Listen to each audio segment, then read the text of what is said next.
Boa tarde a todos e todas, né? Agradeço aos organizadores, especialmente ao professor Arquimedes, ao professor Raul, pelo convite e a oportunidade de vir aqui compartilhar a experiência que estamos envolvidos. Eu trouxe para compartilhar com vocês o estágio atual de alguns trabalhos que estamos envolvidos, particularmente na bacia do rio Paranapanema. Né? Tem uma parte inicial que eu vou mencionar sobre questões da bacia hidrográfica, algumas questões sobre o planejamento, mas muito rápido, e depois dar uma visão também do que é o plano da bacia do rio Paranapanema e do que nós estamos fazendo. Mas vou fazer assim de uma forma bastante rápida para que eventualmente alguma outra atividade aí presente foi mencionada, né, não tenha nenhum problema. Sobre essa questão de bacia hidrográfica, definições, as várias definições que se tem da bacia hidrográfica, desde a mais tradicional, né, mas passando até a comunidade de gestão e que se aplica o planejamento da água, né, do recurso hídrico, né, ligado à bacia hidrográfica, até como uma área, né, para aglutinar as pessoas, as instituições, os usuários de recursos hídricos, sociedade civil e poder público, no sentido de fazer a boa gestão da água, mas também toda a gestão da bacia, né? Isso implica em uma série de situações que, sendo feitas adequadamente, evitam, né, problemas como já mencionados anteriormente aqui pela professora Carmen e a professora Cleide. Né? Há muitas vantagens e também desvantagens de trabalhar com a bacia hidrográfica como área de planejamento e de gestão de recursos hídricos. Né? Pode ser também, do ponto de vista ambiental, do licenciamento, etc., mas do ponto de vista das águas, uma delas é que, como vocês viram aí, na dificuldade de evitar os conflitos, né, ou minimizar os conflitos, tendo em vista que muitas vezes as águas são usadas aí, como foi mostrado, né, não como meio de união ou de integração, mas sim de separação, ou mesmo, né, de tentar uma dominação ou de imposição de uma ideia diferente sobre os outros. Né? A experiência que a gente traz aqui para vocês é bastante de pactuação. Vocês vão perceber, é um pouco diferente das exposições anteriores, o que nós estamos vivendo no Paranapanema. Pode ser também porque ali o rio ele está dividindo os dois estados, é a divisa, mas nesse momento ele está unindo os dois estados, São Paulo e Paraná, para a sua gestão. E não tem necessariamente apresentado Minas a montante, São Paulo a jusante, ou Espanha a montante, Portugal a jusante. A divisão hidrográfica do Brasil também é importante porque ela é a base para fazer a gestão. E para chegar na divisão hidrográfica, toda uma metodologia que também está baseada em normas, né, para que o país pudesse ser, então, dividido em unidades hidrográficas. Essas unidades hidrográficas são a base para poder pensar a gestão da água, né? E progressivamente está fazendo a codificação das bacias no Brasil, um sistema chamado autocodificação. O Brasil também tem bacias compartilhadas, né, com os países vizinhos. Né?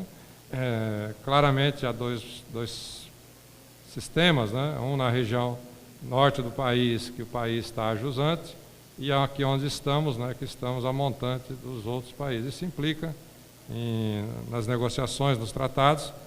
É importante considerar isso para a negociação, para o uso das águas.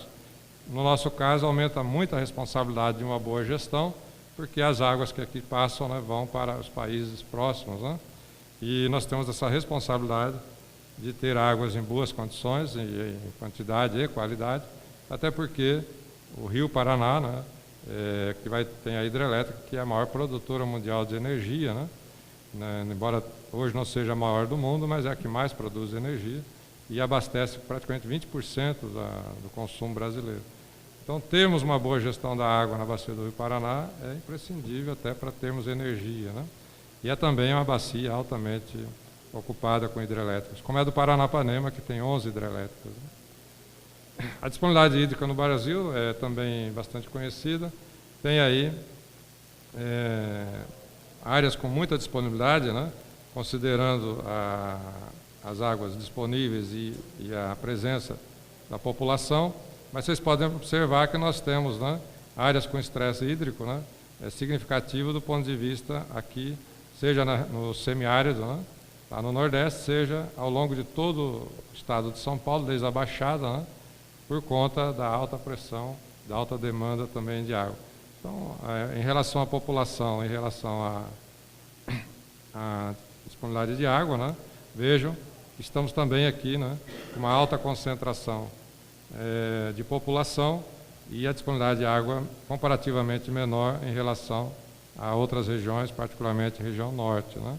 Isso também vai explicar um pouco essa necessidade de uma gestão bastante adequada e eficiente para evitar esses problemas de crise, né, como a professora detalhou bastante, né, é uma crise hídrica e claramente é uma crise de gestão hídrica, né, e há muitos elementos apontados pela professora e há muitos outros, né, que com certeza nessa sala há pessoas que viveram o processo e sabem, né, que esse problema que São Paulo passou e alguns outros lugares do Brasil também teve, mostrou que um pouquinho só que diminuiu, né, em tempo, a precipitação expôs a fragilidade de muitos sistemas, né.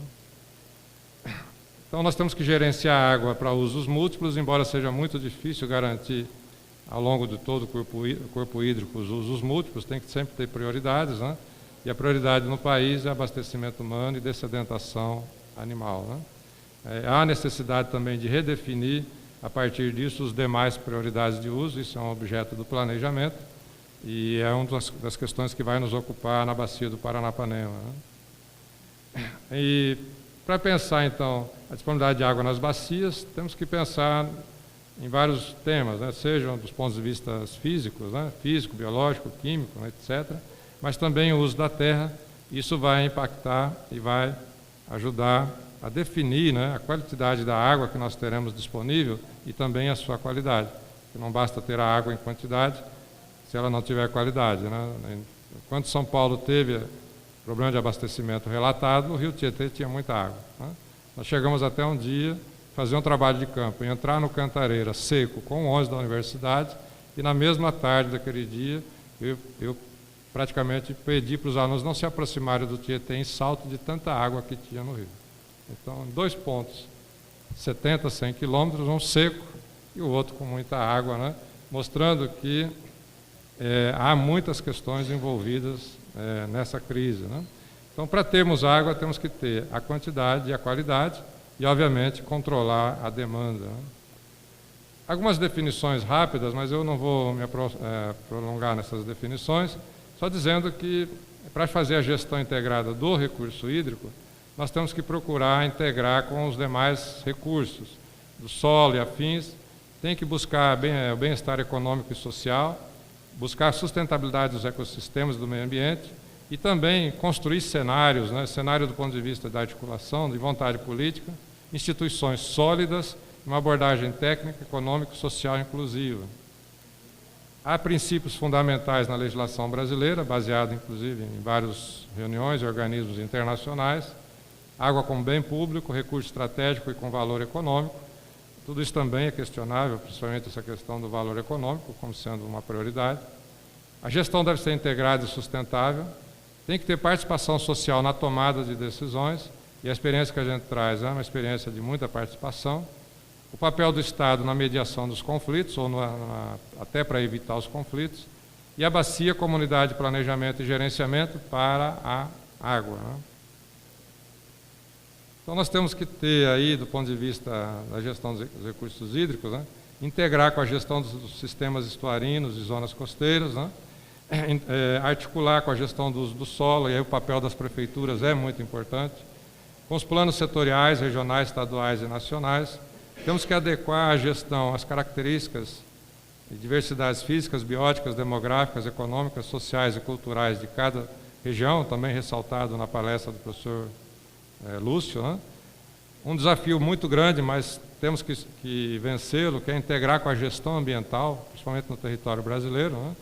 Que há questões que passam pelos 2 sistemas nacionais municipal, estadual e nacional que nós temos, e para fazer a gestão sistêmica sem dissociar quantidade e qualidade.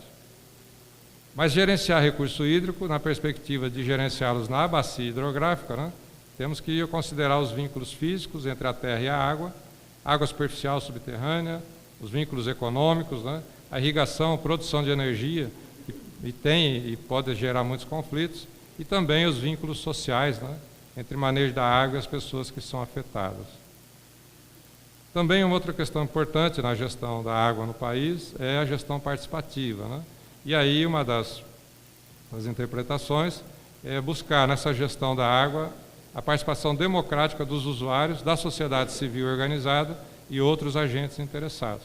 Isso estamos tentando, né, com muito esforço, na bacia do Rio Paranapanema, e as pessoas envolvidas, né, os dirigentes, os usuários, a sociedade civil, têm vencido várias dificuldades para poder participar da gestão. Para que possa tomar decisões, mas principalmente executar as decisões tomadas, né? E o problema não é só decidir, é executar o que foi decidido e monitorar o que está sendo feito e avaliar os resultados do que está sendo feito, né? Então esse é o sistema também muito rápido implantado no país, né?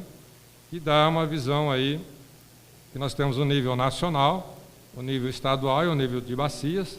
Pode ser as bacias dentro dos estados ou as bacias interestaduais, porque nós temos os rios de domínio da União e os rios de domínio dos estados, e a água subterrânea é domínio dos estados.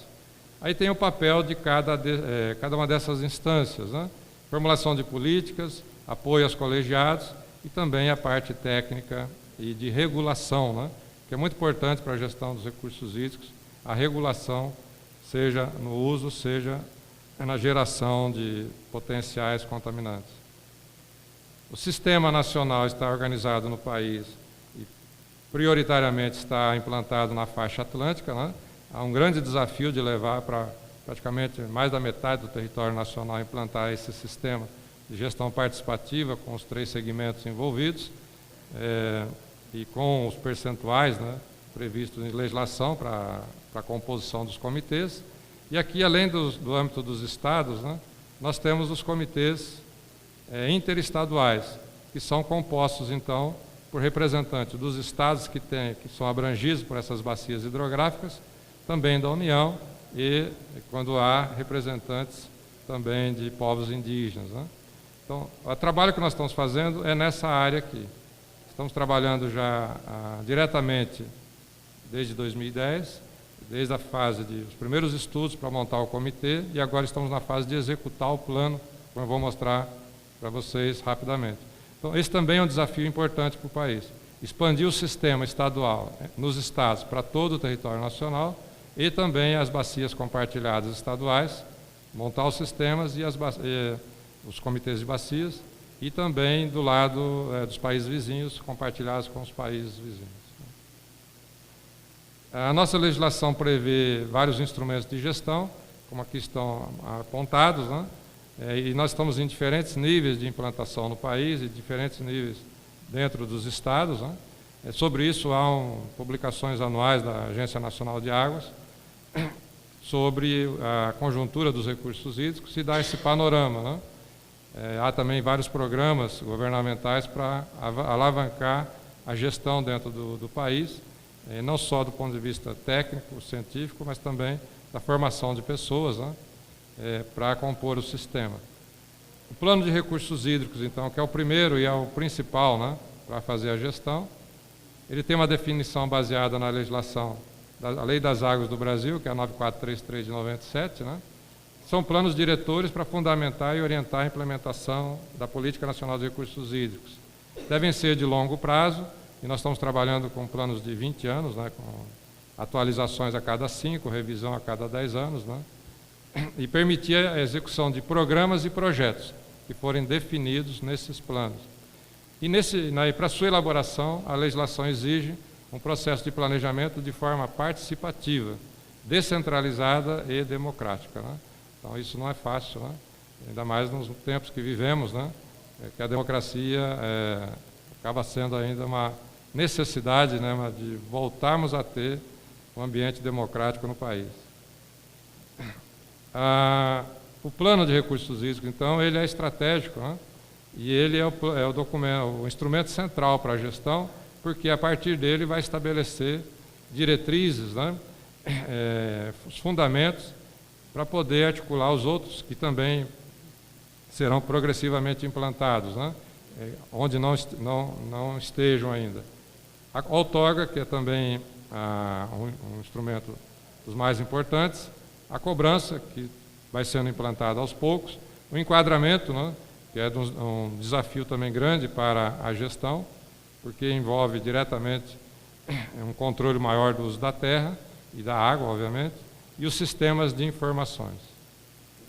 Há uma resolução nacional, do Conselho Nacional, que diz como tem que ser feito o conteúdo básico e os procedimentos para elaborar os planos de recursos hídricos no Brasil, que é a resolução CNRH 145, estabelece, dentre outras questões, que os planos têm que ter as etapas de diagnóstico, prognóstico e plano de ações.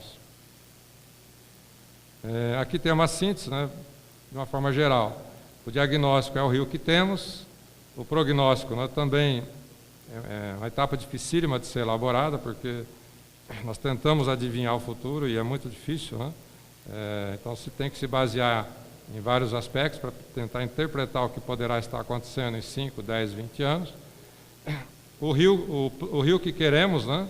E também depois, dentro ainda do plano de ações, o rio que podemos ter, considerando principalmente a nossa capacidade de execução dos projetos, dos programas e dos projetos, recursos técnicos, recursos materiais e recursos humanos para ter isso. E o monitoramento do plano e as revisões que são adequadas, são necessárias. Aqui, essa parte, olha, eu fiz uma síntese do que é o plano do Paranapanema. Mesmo assim, está longa, mas eu vou pedir a vocês assim, que eu vou passar muito rápido, sem entrar nos detalhes, mas tudo isso que eu estou mostrando a vocês está no site do Comitê do Rio Paranapanema. Vocês vão perceber que essa apresentação que eu faço, ela está muito centrada, então, nesse trabalho que estamos fazendo com os órgãos gestores, com os usuários, com a sociedade civil. Então, esse material é público e vocês, se quiserem, poderão acessar e pegar todo o plano e as apresentações detalhadas também que estão no site do comitê. Nós tivemos um processo de construção do plano baseado num conceito. O que é o Plano Integrado de Recursos Hídricos Paranapanema? É um instrumento de planejamento e de gestão fortemente pactuado e também é um instrumento de integração da bacia do Rio Paranapanema, de integração do que estão lá trabalhando e vivendo. E um instrumento que permita a gestão efetiva dos recursos hídricos superficiais e subterrâneos em benefício das gerações presentes e futuras. Então, nós tivemos várias fases de trabalho. Nós começamos com a fase de escrever os termos de referência, ou seja, o projeto para elaborar o plano, após a constituição do comitê. Aqui não está a história de constituição do comitê, que também foram 3 anos de trabalho. A partir do momento que o comitê existia, nós começamos a trabalhar na elaboração de um termo de referência. Foram 6 meses, também, sempre nos trabalhos aqui, que eu estiver mostrando a vocês, a composição é tripartite.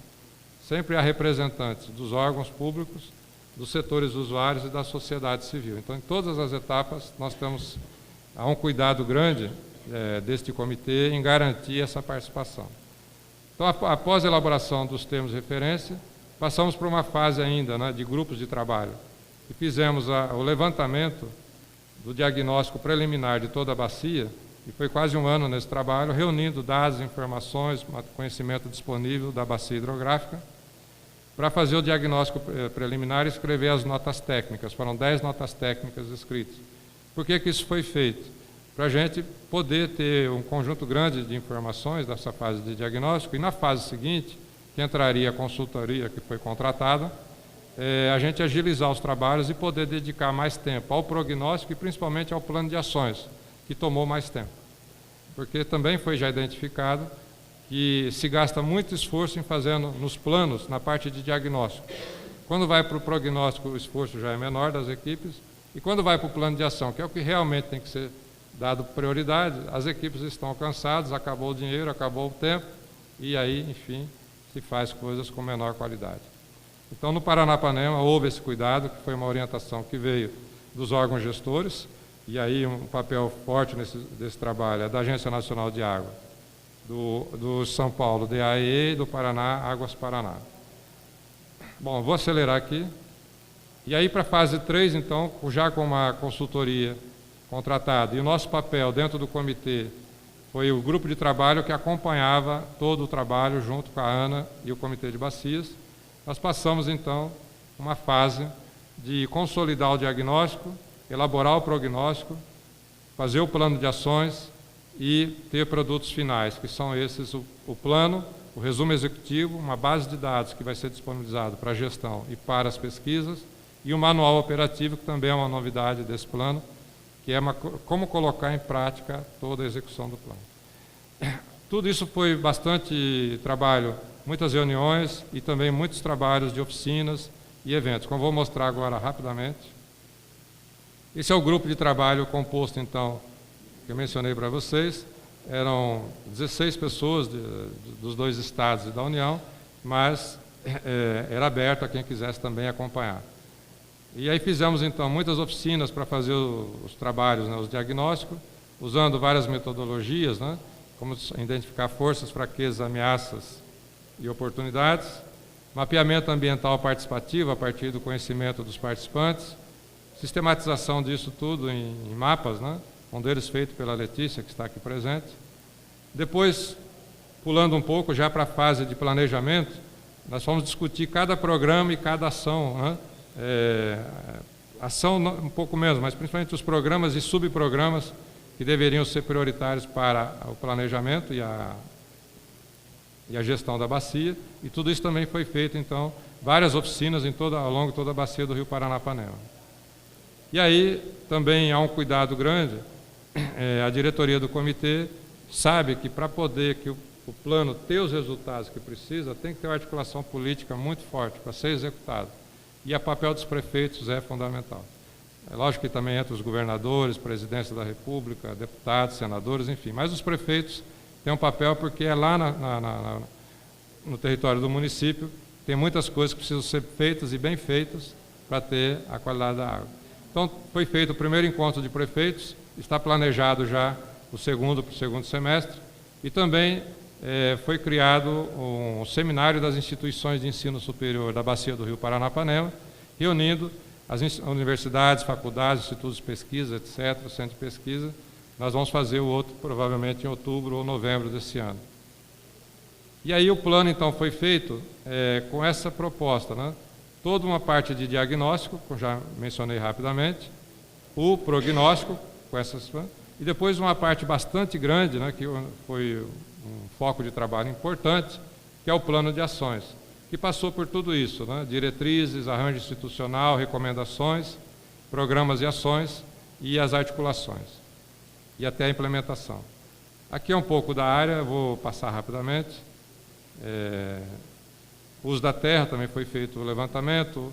Assim, bom, é bem detalhado essa parte, mas muito rápido, né? Nós temos bastante água de boa qualidade, o que aumenta muito a responsabilidade nossa em não chegar à situação que chegou a outras regiões do país, né? Tem problemas mais localizados. A indicação final do diagnóstico mostrou o seguinte: problemas, potencialidades, mas também uma coisa importante para que eu quero conversar com vocês, as lacunas de conhecimento, que geraram, então, está gerando um programa, e subprogramas e ações, e agora um grupo de trabalho das universidades para buscar essas investigações. E aí passa por todas as outras questões, inclusive regiões de interesse especial para a gestão.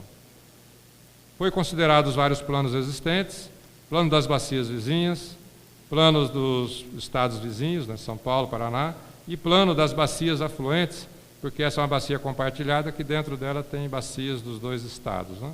Então são 6 comitês que estão organizados, então foi olhado o plano deles, os que tinham e os que estavam elaborando, né? E também se buscou, então, a partir disso, o que é que vai fazer com Paranapanema, considerando esses outros planos.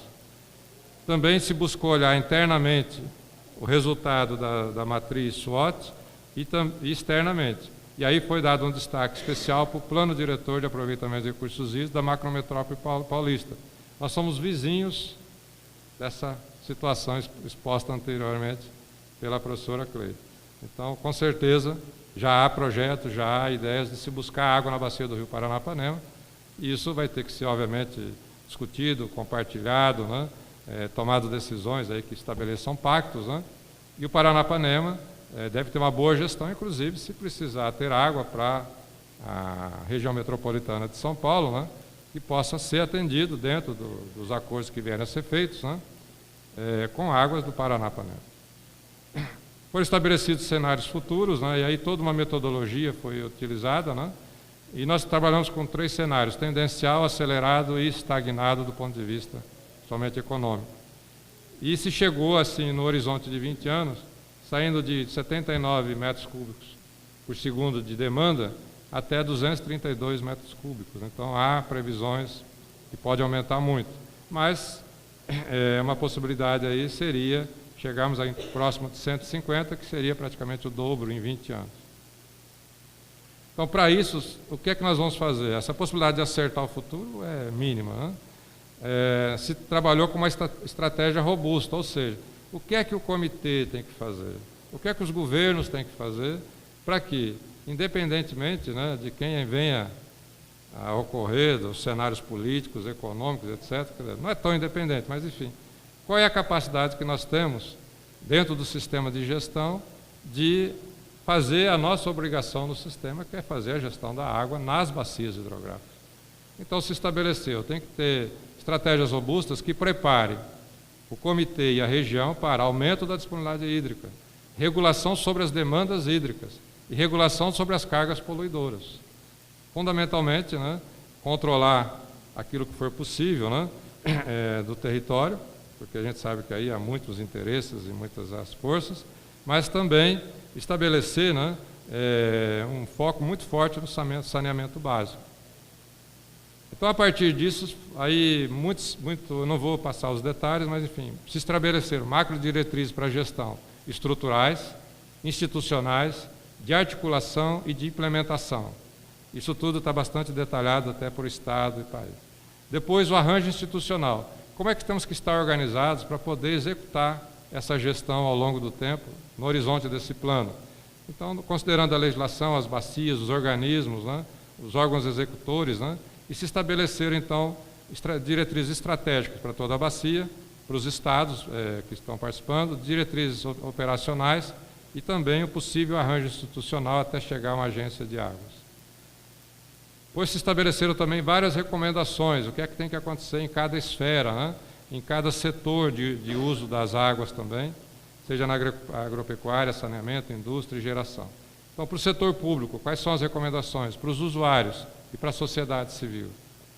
E aí nós chegamos à parte dos programas e subprogramas que foram elaborados, então, 2 grandes componentes: gestão de recursos hídricos e intervenções de articulação com planejamento setorial.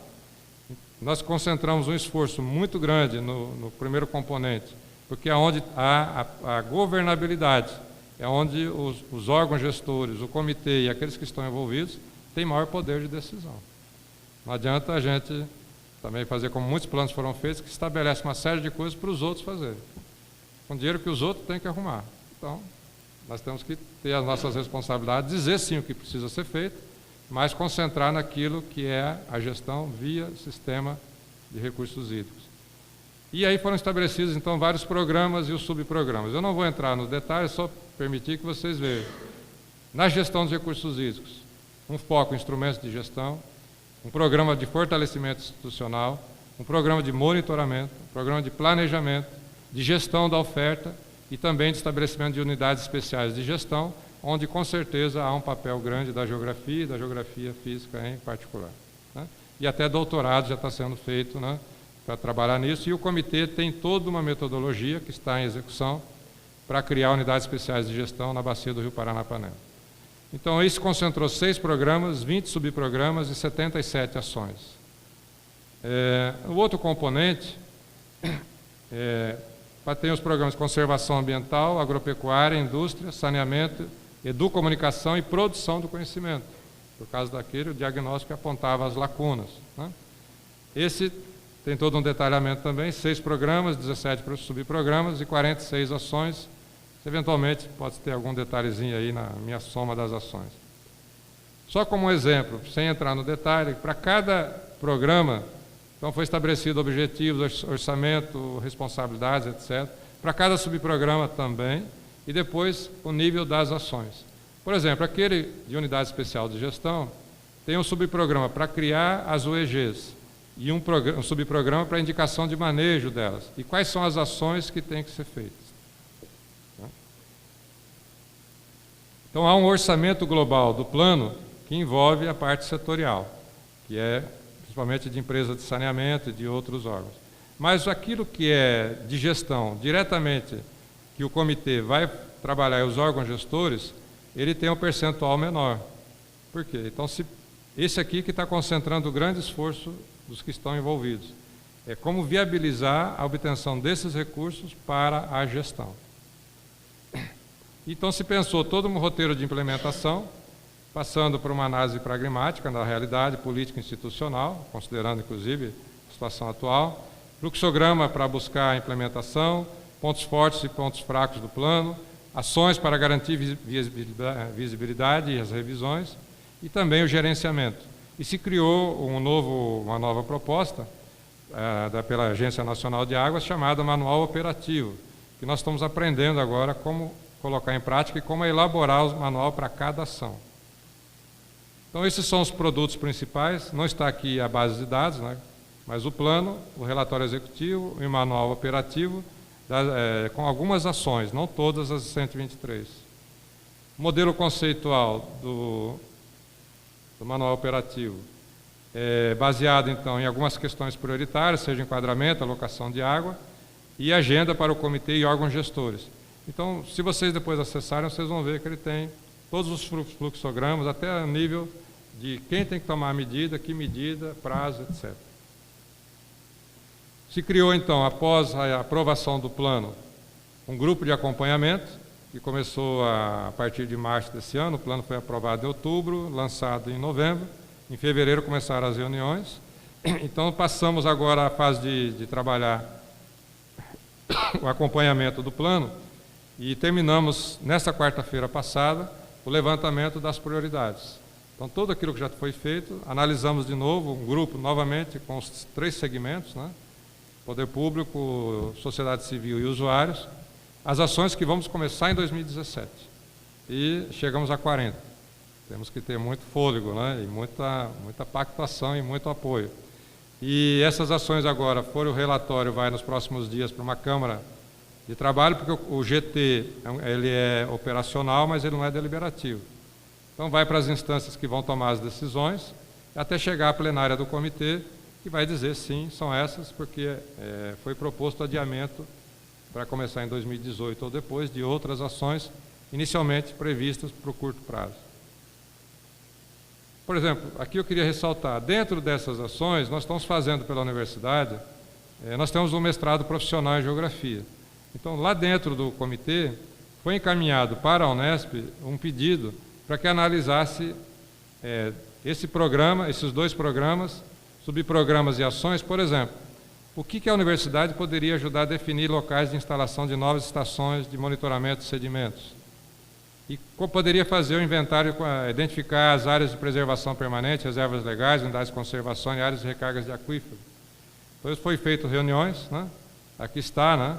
E nós temos a felicidade de ter lá a professora Isabel trabalhando com a gente agora, mencionada aqui anteriormente, aqui está ela, né? Mariano, Paulo César e vários outros, pessoal dos órgãos gestores. Então, uma reunião entre professores, alunos e gestores, né, ligados ao comitê, para ver o que a universidade efetivamente pode ajudar a executar o plano. Também foi criado pelo Comitê de Bacias um grupo de trabalho das instituições de ensino superior, que também a primeira reunião faz 15 dias. Esse grupo de trabalho tem como prioridade executar aquele programa de produção e extensão do conhecimento, né? É muito sintético, mas depois, se vocês quiserem ler, está bastante detalhado. Tá? Concluindo, né? Sem entrar no detalhe, mas fico à disposição, nós temos grandes desafios para a gestão das águas no Brasil, em bacias hidrográficas. Implantação plena da política de gerenciamento de recursos hídricos no país, garantindo gestão participativa e implantação dos instrumentos de gestão. Os órgãos gestores estão trabalhando nisso, há comitês instalados em boa parte do país, como eu já mostrei, mas há um desafio de consolidar isso para que sejam, inclusive, respeitados. Né? Eu ouvi atentamente a exposição da professora Cleide e falei, tomara que ela fale da atuação dos comitês de bacias na gestão da crise hídrica. Mas a professora não mencionou. Uma pena, não por ela, que o sistema não tenha sido lembrado e valorizado na gestão da crise hídrica. Então, isso mostra que nós temos um trabalho muito forte ainda para fazer, não só de ter, mas fazer cumprir as nossas obrigações no sistema de gestão. Elaboração e execução participativa dos planos de recursos hídricos em bacias hidrográficas. Não é fácil. Não é fácil fazer plano de recursos hídricos em bacias hidrográficas e muito mais participativo. Mas é fundamental. Porque senão faz os planos e depois não executa. Então, por isso que está marcado aqui, tem que elaborar e executar. Porque tivesse sido executado muitos planos anteriores, não teria chegado ao que chegou. Né? Executado plenamente, né? Não é que não foi executado nada. Né? Tem que melhorar a comunicação de resultados das ações dos comitês, para que sejam mais conhecidos pela população. Fortalecer parcerias institucionais do Sistema Nacional de Gerenciamento de Recursos Hídricos com as universidades. E aí há várias iniciativas, como o Profiágua, o mestrado acadêmico através da Agência Nacional de Águas, e também, recentemente, teve um edital para um tipo de cooperação acadêmica entre as universidades em recursos hídricos. E terminando, como uma sugestão também para reflexão, as universidades e a gestão das águas. Né? Tem muitos conhecimentos das universidades que podem contribuir na gestão das águas e na mudança para uma nova cultura de água. Também esses conhecimentos têm que estar disponíveis a todos que estão atuando para o enfrentamento da crise e da gestão das águas e para a população em geral. Estar disponível não é só colocar na internet ou na biblioteca. As pessoas, os que têm o conhecimento, os que produziram, também têm que ir lá participar do sistema, têm que vivenciar, têm que criticar e ser criticado. Por isso a comunidade universitária deve fazer a sua parte e ter parte no sistema de gestão de águas. Era isso. Obrigado.